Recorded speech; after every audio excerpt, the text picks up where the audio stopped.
On a passé un très bon week-end, bah, il faisait beau, il y avait du soleil. Bertrand a passé tout son temps à tailler ses buis comme un jardinier japonais. Les enfants ont joué dehors et moi je m'étais installée sur un transat et j'ai lu. Enfin j'ai lu. J'ai surtout dû relire 52 fois la même phrase tellement j'ai été interrompue. C'est Thibaut et Martin, écoutez, c'est vraiment pénible, là. Ils se chamaillent, ils se poussent tout le temps, ils se cherchent, ils sont jaloux. Oh, ils sont incapables de jouer au foot plus de 2 minutes sans que je me retrouve à distribuer des cartons rouges. Agace, Martin. Il a systématiquement toujours l'impression qu'il est le petit. Forcément, c'est le deuxième garçon, c'est le plus jeune. Bon, Thibaut, il fait 1m80, qu'est-ce que vous voulez? Évidemment qu'il dribble plus vite que son frère. Thibaut est un peu moqueur, en plus il a un peu tendance à l'envoie balader. Pour une fois, les filles étaient super sages. Quand moi j'étais là avec mon bouquin, oui, c'est le dernier Delphine de Vigan, c'est vraiment bien. T'es dans une espèce d'ambiance sonore avec Martin qui crie: Maman, il y a Thibaut qui a pris la balle, il me pousse, il y a un tacle, il y a un tacle. Je disais là, oui, mais bon, on me retourne, je regarde Bertrand, je dis: écoute, chou, c'est une histoire de foot, est-ce que tu veux pas t'en occuper 2 minutes? Alors Bertrand, qui était en pleine application avec son petit sécateur, comme ça, en méditation devant ses bouilles, qui me dit: mais arrête de t'en occuper, laisse-les, une famille qui crie est une famille unie. Oui, c'est pas comment il fait, hein. Il parvient à s'isoler des autres alors qu'il est parmi les autres. Il faut qu'il me donne des trucs, parce que franchement, moi, j'arrive pas du tout à faire pareil. Il lit beaucoup sur tout ce qui est japonisant, sur le zen. Mais je vais lui en parler. Et alors que j'ai à peine replongé 2 secondes dans mon livre, que là, j'entends Martin qui gueule: mais allez, franchement, nanana. Et je le vois traverse le jardin, mais comme un pitbull, il se met à pousser son frère. Donc moi je me lève, je dis: enfin Martin, est-ce que tu vas arrêter? Enfin, on ne pousse pas son frère comme ça, qu'est-ce que c'est que ça? Ouais, mais il m'a traité de con. Je dis: vous venez ici tous les deux, Thibaut, on ne traite pas son frère de con. Tu peux bien tout de suite lui dire que tu regrettes et t'excuser. Et là, Thibaut me cherche. Regarde son frère avec un espèce de petit rictus et il fait: ouais Martin, je regrette vraiment que tu sois un con.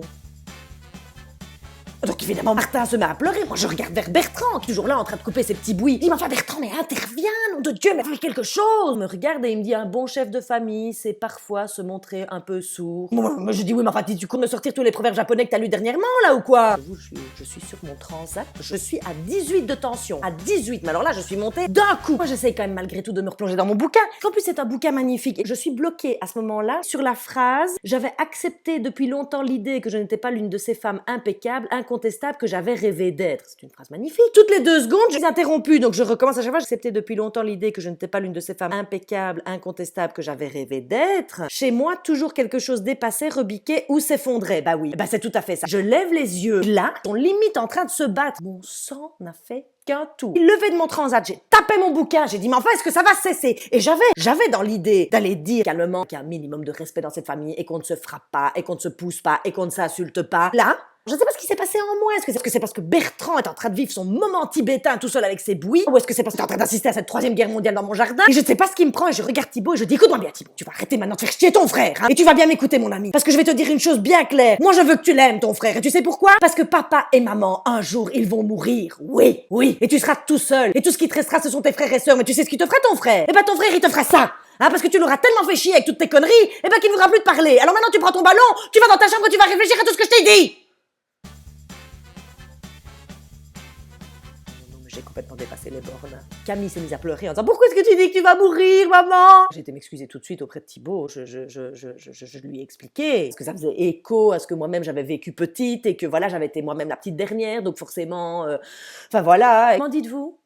Plus on insiste pour que des frères et sœurs s'aiment, et plus ils se détestent, et que plus on leur permet de se détester, et plus ils s'aiment. Ah oui. Oui, je suis d'accord. Quand on a fantasmé que ces 2 fils seraient probablement les nouveaux frères Lumière et qu'on réalise qu'on a enfanté Romulus et Rémus, il y a un léger décalage, hein. Après, j'ai été dire à Bertrand: comprends pourquoi je voulais que tu interviennes. Et là, il me regarde et il me dit: j'ai lu dernièrement un dicton très intéressant qui dit: mère trop piteuse rend sa famille teigneuse.